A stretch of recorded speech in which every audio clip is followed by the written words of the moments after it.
Hello વિદ્યાર્થી મિત્રો, હું છું આપનો હસીન પટેલ ને આજે ટોપિક લઈને આવ્યા છે કે જો ધોરણ 10 પછી તમે 11-12 કોમર્સ કરવાનું ડિસાઈડ કરી લીધું છે અને જે વિદ્યાર્થીઓ 11-12 કોમર્સ કરી રહ્યા છે અને એમને આગળ કઈ કોલેજમાં એડમિશન જોઈએ છે, કઈ કોલેજમાં ઓપોર્ચ્યુનિટી છે, કયા કયા કોર્સો આવે છે, એમ કરિયરના વિશે ઘણા મહત્વના ડિસિઝન હોય છે, એના વિશે આજે આપણે પૂરેપૂરી ચર્ચા કરવાની છે.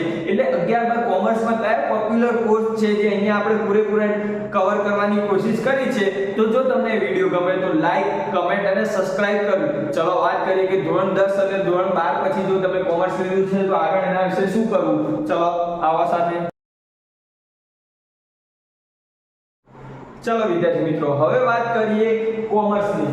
જે વિદ્યાર્થીઓ ધોરણ 10 પછી 11-12 કોમર્સ કરવા માંગે છે એમના એડમિશન માટે કઈ કઈ ફીલ્ડ છે એની આપણે વાત કરીએ. તો ચલો અહીંયા થોડી એવી ફીલ્ડની અહીંયા આપેલી છે, જો એના વિશે આપણે વાત કરીશું. ધોરણ 11-12 પછી જે તમે કરો છો એને કહેવાય અંડર ગ્રેજ્યુએશન કોર્સ. જે અહીંયા આપણને આપેલા છે, પહેલો છે બીકોમ, બેચલર ઓફ કોમર્સ. આ કોર્સ કોમન છે દરેક જગ્યાએ. મોસ્ટ ઓફ જેટલા પણ વિદ્યાર્થી મોસ્ટ ઓફ એટલે કે વધારે નહીં પણ મોસ્ટ ઓફ જે વિદ્યાર્થીઓ પસંદ કરતા હોય છે એ bachelor of commerce course select કરતા હોય છે.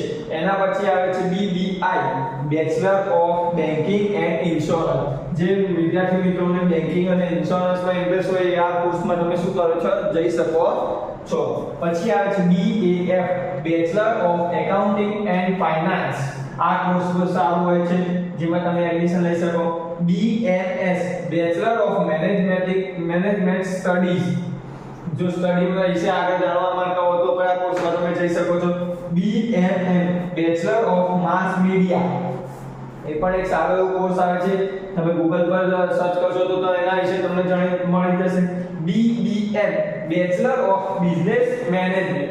જો તમે આગળ જતા બિઝનેસમાં કે બિઝનેસ કરવા માંગો એમાં મેનેજમેન્ટનું કંઈક શીખવા માંગો તો કોઈ મેનેજમેન્ટ કેવી રીતે કરો તો એ આ ખૂબ જ ઉપયોગી કોર્સ છે, એનામાં તમે આગળ વધી શકો છો.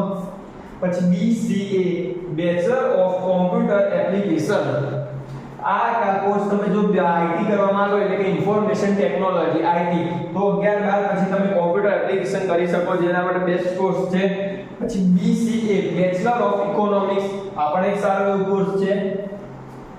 પછી આવે છે BBA, bachelor of business administration. એ પણ એક સારો કોર્સ છે જેમાં તમે એડમિશન લઈ શકો છો. આ તો જો 11-12 પછીના કરવા વાળા કોર્સ છે. હવે આ છે પ્રોફેશનલ કોર્સિસ. આ શું છે, પ્રોફેશનલ કોર્સિસ. એટલે એવું નહીં કે ભાઈ આના પછી આ કોર્સ કર. જેમ કે એક્ઝામ્પલ લઈએ કે ભાઈ આપણે એક બીકોમ કોર્સ કરીએ છીએ તો એના સાથે તમે આ કોર્સ પણ કોઈ પણ આમાંથી કોઈ એક કોર્સ કરી શકો છો. બધા સાથે નહીં કરી શકો, બરાબર? પણ કોઈ પણ આમાંથી એક કોર્સ કરતા હોય જેમ કે બીકોમ કરતા હોય તો આમાંથી તમે એક બીજો તૈયારી કોર્સ કરી શકો. જેમ કે બીકોમ કરતા હોય તો તમે સાથે સાથે CA પણ કરી શકો. શું સાથે સાથે CA પણ કરી શકો. પછી બીકોમ કરતા હો તો સાથે સાથે CS પણ કરી શકો. અથવા બીકોમ કરતા હો તો સાથે સાથે ICWE પણ કરી શકો. Institute of cost and work accountants.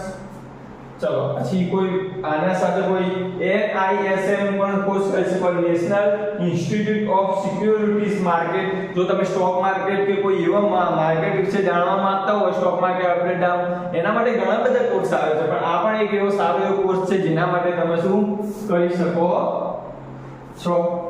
તો આ વાત રહી કોમર્સની. તો આ કોમર્સમાં તમારે આટલા લાભદાયક કોર્સ છે જેના માટે તમે આગળ કોઈ પણ ફ્યુચરમાં જવા માંગતા હો